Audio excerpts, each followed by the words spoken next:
Assalamualaikum warahmatullahi wabarakatuh. Berjumpa lagi bersama saya dalam mata kuliah Kepemanduan dan Kepemimpinan Perjalanan Wisata.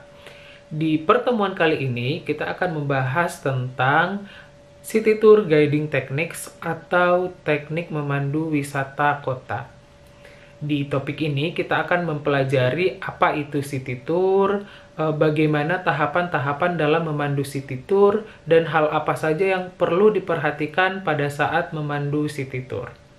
Saya harap teman-teman sudah siap untuk mengikuti perkuliahan ini. Jadi kita langsung saja ke materinya.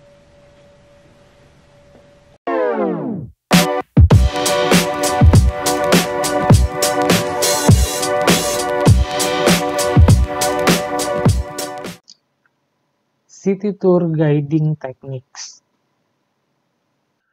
Oke, baik. Sebelum kita lanjut ke slide materinya, kita tentunya harus tahu dulu learning objectives dari topik ini atau tujuan pembelajaran dari topik ini. Yang pertama adalah to understand what is city tour guiding atau untuk memahami uh, apa itu city tour.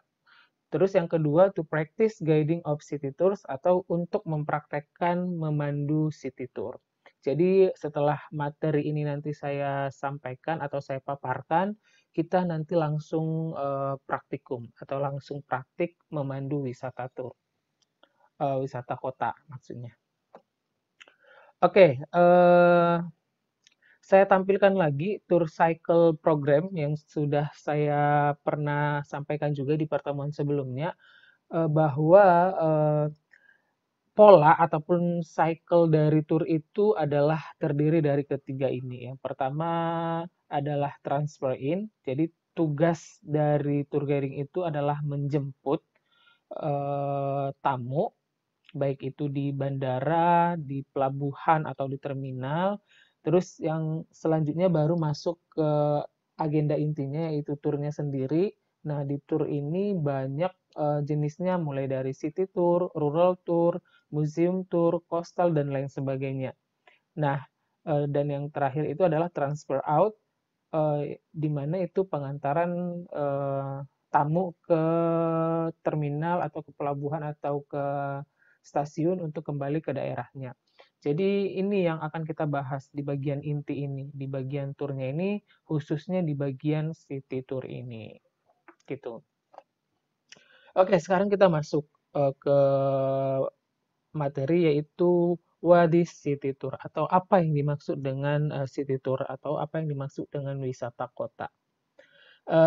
Kalau berdasarkan aktivitasnya, wisata kota itu merupakan perjalanan wisata yang dilakukan di dalam kota. Eh, jadi objek-objek wisata yang dikunjungi itu semuanya berada di dalam kota. Visit tourist objects within the city. Jadi apa aja biasanya objek wisata yang dikunjungi di wisata kota? Yang pertama di sini adalah building heritage atau museum. Biasanya yang dikunjungi itu kayak bangunan-bangunan tua, bangunan-bangunan bersejarah.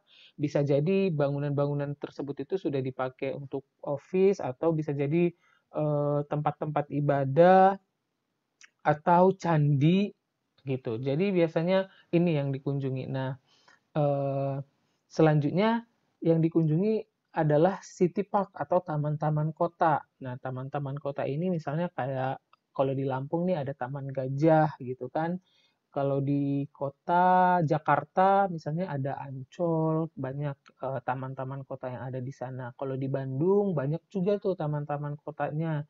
Eh, Taman Jomblo yang dulu sempat viral, banyak teras Cihampelas gitu di sana tuh banyak. Terus yang berikutnya adalah shopping center atau market atau pasar ya. Jadi biasanya wisatawan untuk city tour ini paling suka ataupun eh, paling menyukai wisata belanja baik itu di mall ataupun di pasar-pasar tradisional. Selanjutnya juga yang biasanya dikunjungi adalah school atau university ya. Jadi kayak kampus-kampus, misalnya kampus tour gitu. Eh, Terus yang berikutnya adalah sport venue. Ini juga merupakan salah satu objek wisata yang dikunjungi pada saat city tour. Misalnya kalau di Palembang ada Jakabaring ya. Terus di kota-kota lainnya juga banyak tuh venue-venue olahraga yang biasanya sering dikunjungi, yang menarik untuk bagi wisatawan. Terus entertainment venue ini juga biasanya jadi objek wisata di wisata kota. Selanjutnya adalah culinary sport. Ini juga merupakan objek wisata yang paling menarik, di mana nanti wisatawannya itu dapat mencicipi makanan-makanan khas dari kota tersebut, kayak bazar-bazar ataupun kayak apa namanya, food court gitu. Jadi bisa. Terus yang berikutnya adalah event. Event juga biasanya merupakan hal yang bisa dikunjungi atau objek yang bisa dikunjungi pada saat wisata kota. Dan sebenarnya masih banyak lagi jenisnya, tapi secara umum biasanya objek-objek inilah yang menjadi tujuan untuk kegiatan dari wisata kota itu sendiri. Nah, kita melihat lagi wisata kota itu berdasarkan time-nya. Kalau tadi berdasarkan aktivitas, apa berdasarkan activity-nya atau berdasarkan objek yang dituju, sekarang itu berdasarkan time-nya. Wisata kota itu biasanya atau generally tidak lebih dari 6 jam dan jaraknya itu sangat singkat gitu. Eh, jadi wisata kota ini nggak lama-lama biasanya. Paling lamanya itu 6 jam dan jaraknya juga nggak terlalu jauh gitu. Karena dia masih berada di dalam lingkup kota kota tersebut gitu. Terus yang kedua based on schedule-nya atau berdasarkan jadwalnya, city tour ini bisa jadi reguler atau secara reguler atau bisa juga on request. Kalau yang reguler itu misalnya kayak yang di Bandung. Bandung itu kan ada bandros ya, setiap Sabtu Minggu pasti ada tuh bandros dengan rutenya itu beberapa rute. Nanti ada bus, bus kayak bus kota gitu, kayak yang digambar gini. Tapi nggak sebagus ini yang di Bandung. Tapi modelnya seperti ini. Jadi dia kayak bus yang tidak ada kacanya sehingga kalau memandang ke mana ke memandang sekitar itu nggak ada pembatas jadi langsung melihat gitu dan itu tuh reguler dari setiap Sabtu Minggu tuh ada. Nah, nanti rutenya itu beda-beda. Ada yang rute ke arah ITB, ada juga ke arah yang lain gitu. Nanti dan dia juga cuma setengah hari biasanya. Atau juga bisa on request ya. Biasanya kalau ada tamu yang meminta untuk dibuatkan paket wisata kota bisa. Jadi kedua ini. Dan yang berikutnya adalah based on how to do it. Bagaimana melakukan wisata kota itu sendiri bisa jadi dengan menggunakan bus atau mobil atau juga menggunakan bike, sepeda ya atau motorcycle juga bisa atau juga malah menggunakan kendaraan tradisional. Terus juga bisa juga dengan walking. Banyak sekarang yang membuat wisata kota itu dengan konsep walking tour gitu. Misalnya dulu saya yang pernah ikuti itu di Solo ada membuat rute walking tour ya. Dia rutenya itu ya mengunjungi titik-titik bangunan-bangunan tua atau bangunan-bangunan heritage yang ada di Solo itu gitu. Jadi dikunjungi, dijelasin satu-satu bangunan-bangunannya dan sejarahnya dan itu juga sangat menarik gitu. Jadi kira-kira itulah yang disebut dengan wisata kota. Oke, sekarang kita mau melihat tugas dan peran dari seorang tour guide pada saat memandu wisata kota itu sendiri. Yang pertama kita melihat adalah tugas seorang tour guide itu merupakan narasumber atau interpreter ya. Jadi si tour guide inilah yang memberikan yang menyampaikan informasi selama turis itu berlangsung. Dia memberikan informasi tentang atraksi-atraksi wisata atau objek-objek wisata yang dikunjungi. Dia selain juga menyampaikan informasi, selanjutnya dia adalah seorang tour leader atau pemimpin dalam rombongan tersebut gitu. Jadi dialah yang mengatur rutenya, yang memanajemen waktunya, dan memanajemen turisnya agar semuanya itu kondusif, berjalan dengan lancar. Yang berikutnya adalah tugas ataupun peran dari tour guide itu adalah jadi friends to talk gitu, teman untuk berbicara gitu kan. Jadi eh, si tour guide ini harus orang yang knowledgeable ya, jadi orang yang wawasannya luas gitu. Terus juga easy and familiar to talk about anything, enak diajak bicara lah gitu.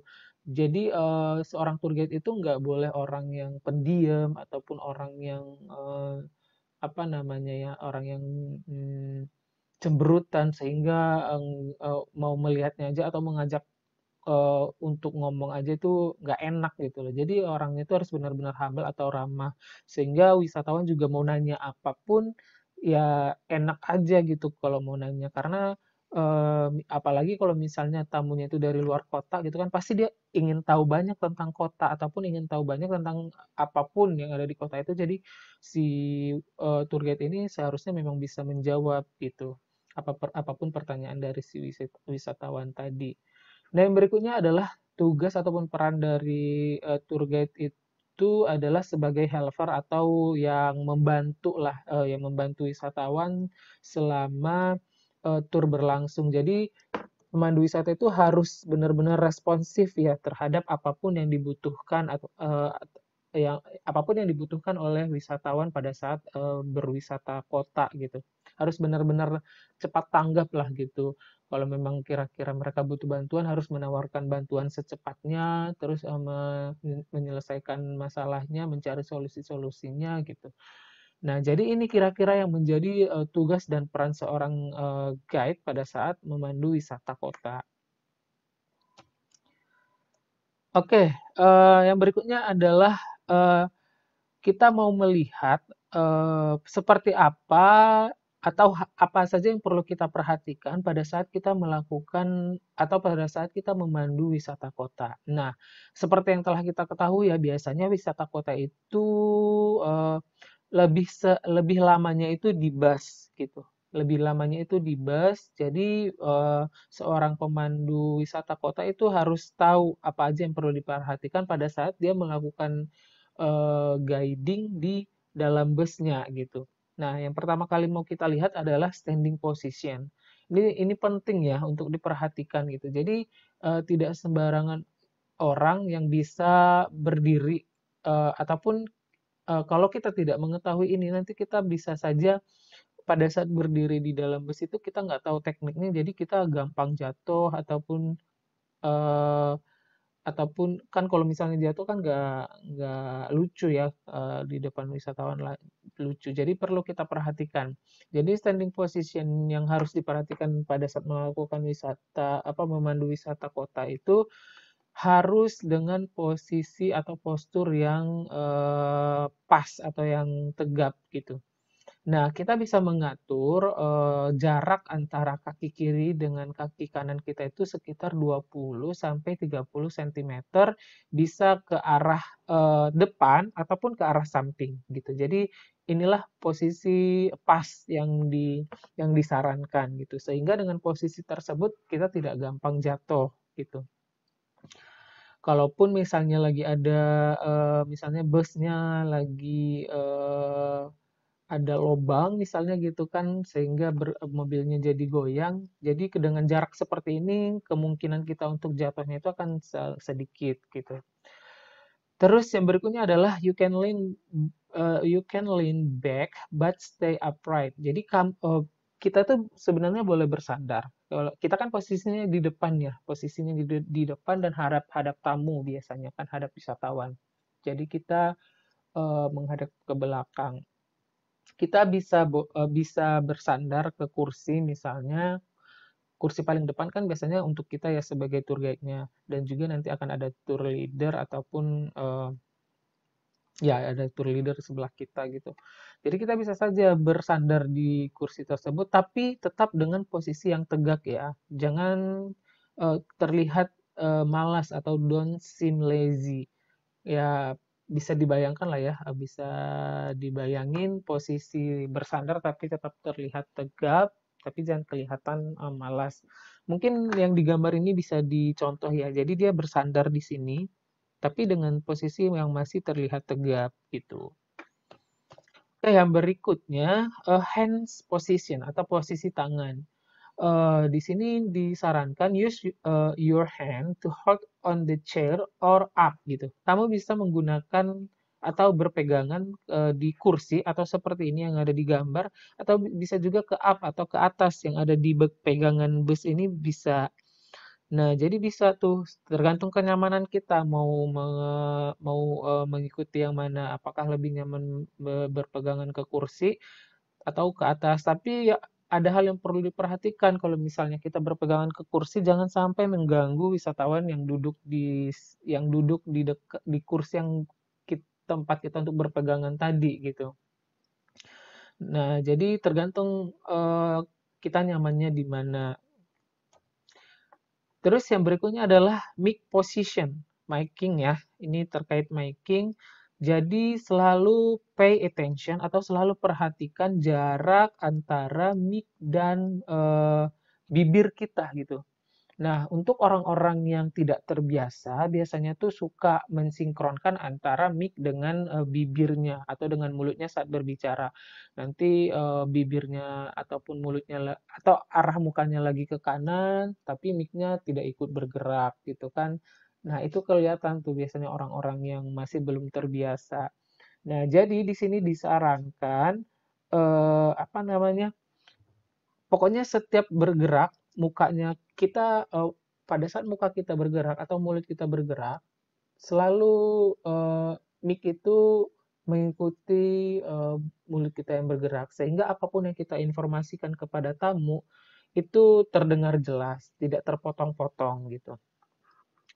Nah, di sini ada saran, eh, jadi pada saat kita memegang mic itu sebaiknya diampit dok atau eh, apa namanya, posisi tangan kita itu melekat atau apa namanya ya, tidak terlalu lebar gitu loh, melekat ke ketek gitu ya. Jadi jadi sehingga pada saat kita bergerak pun jadi dia ikut bergerak gitu. Jadi ini bisa diterapkan sehingga dengan demikian kita mic dan tangan kita akan selalu sinkron. Nah, yang berikutnya adalah selalu berkoordinasi dengan driver ya. Apalagi pada saat kita mau menyampaikan informasi yang harus kita sampaikan secara detail gitu kan. Misalnya nih pada saat kita melewati apa gitu, melewati satu hal yang menarik dan perlu kita sampaikan yang merupakan ikon dari kota tersebut gitu kan, kita perlu jelaskan lebih detail. Jadi kita harus koordinasi dengan si drivernya untuk mengurangi kecepatan atau reduce speed-nya gitu. Jadi dengan demikian pada saat kita menjelaskan mereka juga bisa langsung melihat objeknya gitu. Jadi tidak tidak cuman sekilas gitu loh.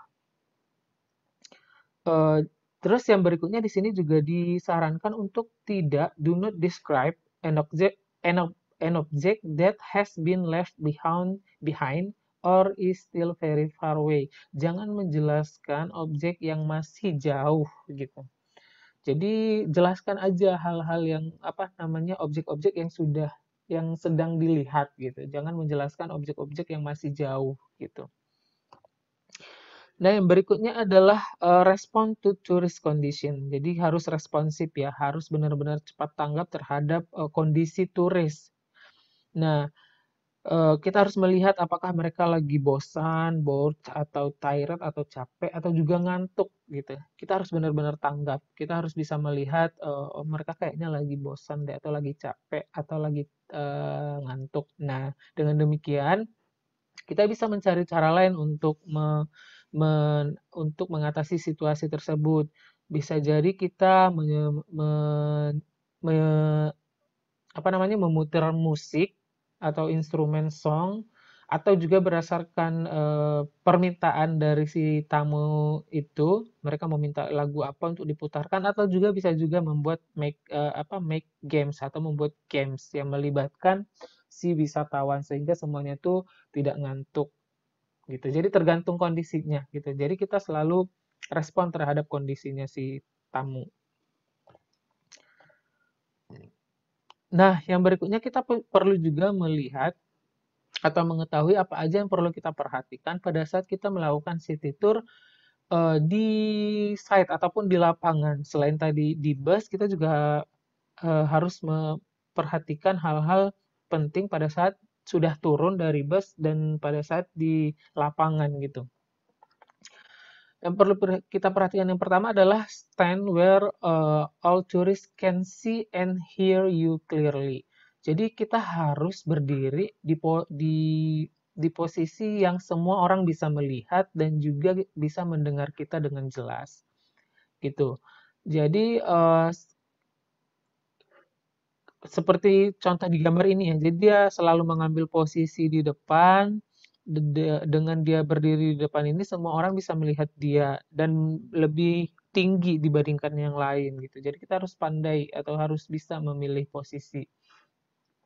Nah, when walking atau ketika berjalan dengan grup, kita harus berdiri di critical position atau di posisi-posisi kritikal. Misalnya kayak lagi berada mau menyeberang jembatan, kita harus berada di depan dan kita harus berada di apa namanya di awal jembatan tersebut gitu. Dengan demikian kita bisa menyampaikan ke tamu untuk berhati-hati, untuk membantu mereka melangkah gitu kan.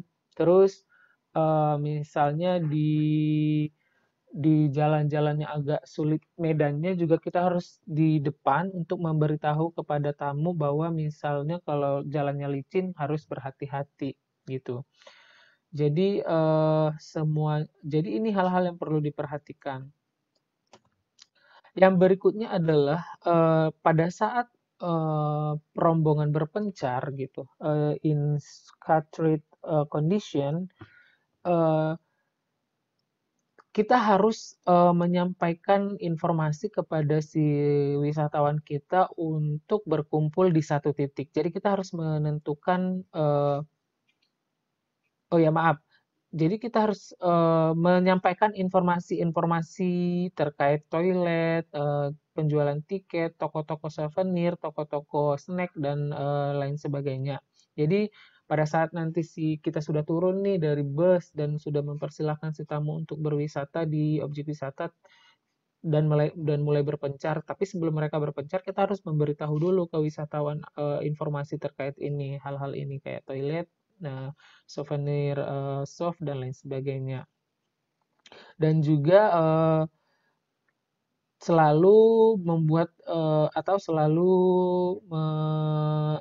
menyediakan tanda-tanda ataupun kayak red flags gitu ya, kayak bendera untuk untuk kode-kode, misalnya kode-kode tempat berkumpul agar si wisatawan tidak tersesat seperti itu. Nah, yang berikutnya adalah masih pada saat mereka mau berpencar, kita harus memberitahu di mana meeting point gitu loh. Kita harus menyampaikan bahwa meeting point-nya di sini, di titik ini, jadi semuanya itu harus kembali lagi ke meeting point ini pada saat jamnya sudah eh, apa namanya, pada saat jamnya sudah habis gitu loh. Kan biasanya kalau kita berkunjung di satu objek wisata itu kita memberi waktu, membatasi waktu ya, karena apalagi kalau kita harus melanjutkan perjalanan lagi gitu kan ke objek wisata yang berikutnya. Jadi kita harus menyampaikan kepada si tamu bahwa Bapak Ibu untuk berwisata di sini kita hanya 1 jam atau 1,5 jam. Jadi dimohon untuk kembali lagi ke meeting point ini setelah 1,5 jam ke depan. Jadi pada saat ini sebisa mungkin kita sudah mengatur waktu dan menyamakan waktu antara di jam tangan kita dengan yang ada di jam tangan si wisatawan ataupun yang ada di handphone mereka. Jadi semuanya itu sepakat atau sepemahaman. Nah, yang berikutnya adalah selalu memprioritaskan wisatawan yang lebih berumur ya, terus yang lebih lemah gitu, wisatawan yang lebih lemah gitu. Tapi jangan sampai terlalu kelihatan mengunderestimate kemampuan mereka gitu. Jangan sampai merusak, menyakiti hati mereka gitu. Selalu paham terhadap culture atau cross culture understanding ya, selalu memahami itu. Kalian sudah belajar ya untuk studi lintas budaya, jadi kalian sudah paham kalau misalnya dari berbagai daerah atau berbagai negara itu karakteristik orang itu seperti apa, jadi disinilah diterapkan. Dan selalu memberi mereka motivasi ataupun menyadarkan mereka bahwa kita semua wisatawan ini adalah teman. Jadi kalau misalnya ada apa-apa atau ada perlu butuh bantuan, jangan sungkan untuk meminta bantuan satu sama lain gitu. Jadi jangan ada yang apa namanya yang egois gitulah. Jadi harus memiliki sense of community among tourists gitu. Oke, baik. Sekarang kita masuk ke city tours in several countries. Jadi kalau teman-teman mau tahu contoh-contoh city tour yang ada di berbagai negara di dunia, teman-teman bisa melihat website ini ya, citytour.com. Jadi di sini nih banyak banget paket-paket wisata kota yang ada di berbagai negara kayak Barcelona, Madrid, London, terus Roma, terus dan berbagai kota di negara lainnya. Nanti kita bisa tuh langsung beli tiketnya. Kita bisa melihat rutenya, jamnya berapa jam, terus objek wisata apa aja yang dikunjungi, dan berapa harganya nanti bisa kita cek di sini. Teman-teman saya harap bisa explore ini ya. Dan ada juga Instagramnya bisa di follow @citytourworldwide. Jadi bisa teman-teman follow, belajar lah gitu. Kira-kira seperti apa city tour atau wisata kota yang ada di berbagai kota di negara lain. Oke, sekarang kita masuk ke tahapan memandu wisata kota. Ya, seperti pada umumnya ya.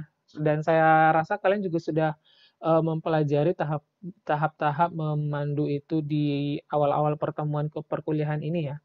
Jadi tidak jauh beda.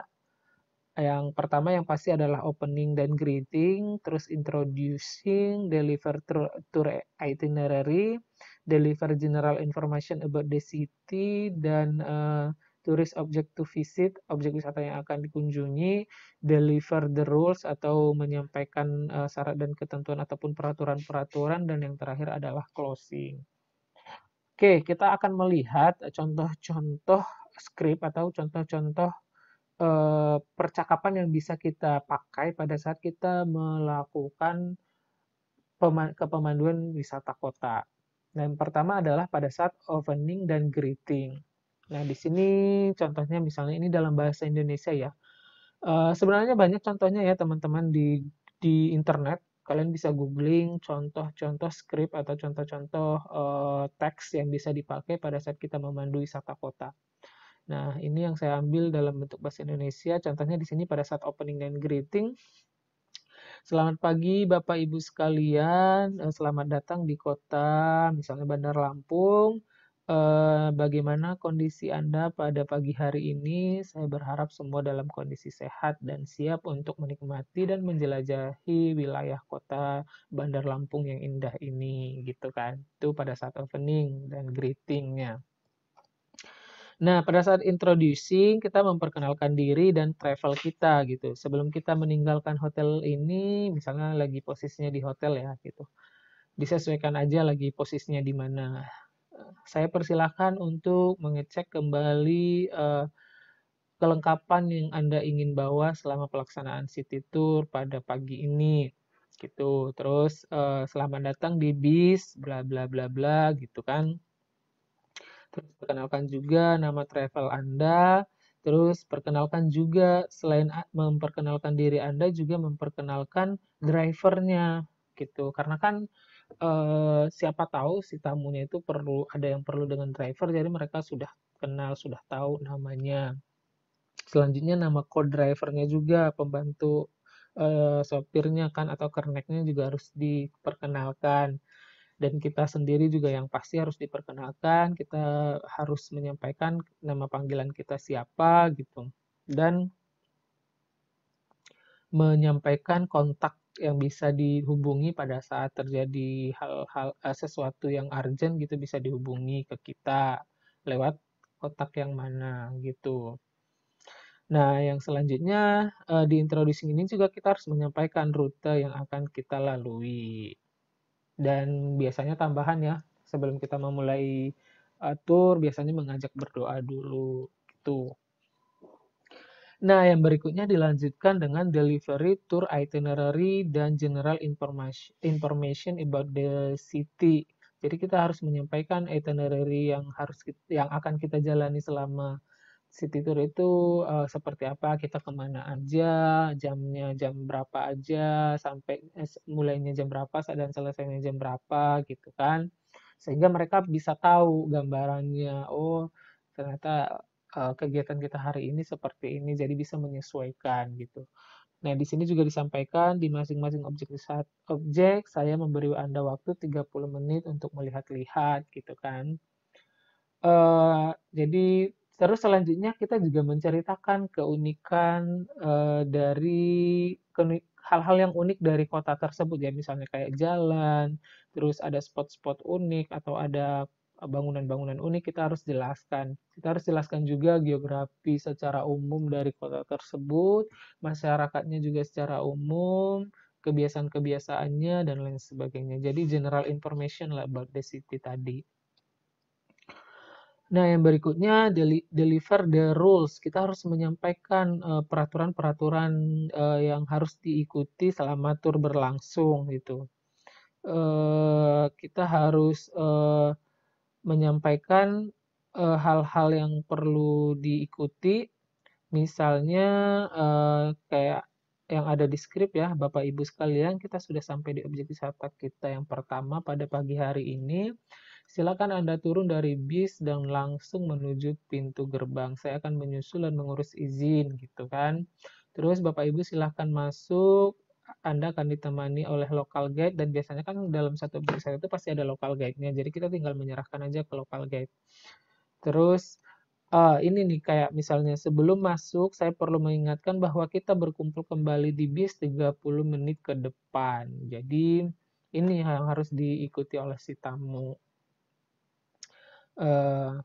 Nah, yang berikutnya ya yang di sini juga informasi tambahan biasanya kayak jangan meninggalkan barang-barang berharga di bus gitu kan, silahkan dibawa. Nah, misalnya peraturan-peraturan seperti itu kita harus sampaikan. Oke, yang berikutnya adalah reminder tour itinerary dan information conclusion about the tourist object. Nah, setelah si wisatawan tadi udah mengelilingi objek wisata dan sudah kembali ke bus, kita mengingatkan kembali kita tujuannya kemana. Terus juga memberikan konklusi lah. Bisa jadi kita menyapa satu-satu si wisatawannya, kira-kira Bapak Ibu tadi melihat apa aja gitu kan. Apa aja yang bisa Bapak Ibu pelajari dari objek wisata tadi gitu gitu. Jadi kita melibatkan mereka. Oke, nah yang terakhir adalah closing. Di closing ini kita menyampaikan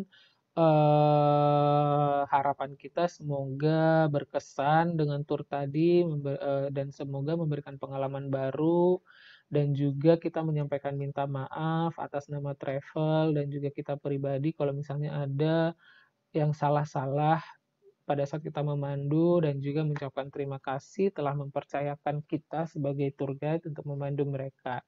Dan harapan kita juga disampaikan agar bertemu kembali dan dinanti kedatangannya kembali di kota kita. Nah, itu untuk closingnya. Oke, baik itu dia materi yang bisa saya sampaikan. Selanjutnya nanti kita akan praktik langsung. Jadi saya harap teman-teman sudah siap untuk praktik dan ini materinya bisa dibaca-baca kembali atau seperti yang saya sampaikan tadi di awal, teman-teman bisa mencari teks-teks atau skrip untuk memandu wisata kota itu banyak di internet. Jadi bisa diambil juga yang ada di internet gitu. Baik, kalau misalnya ada materi yang kurang jelas atau masih ada hal-hal yang belum dipahami dari penjelasan tadi, nanti bisa ditanyakan di kelas Zoom. Jadi feel free untuk bertanya, jangan sampai malu bertanya sesat di jalan gitu ya. Pokoknya feel free lah untuk bertanya. Baik, sekian saya akhiri. Wassalamualaikum warahmatullahi wabarakatuh.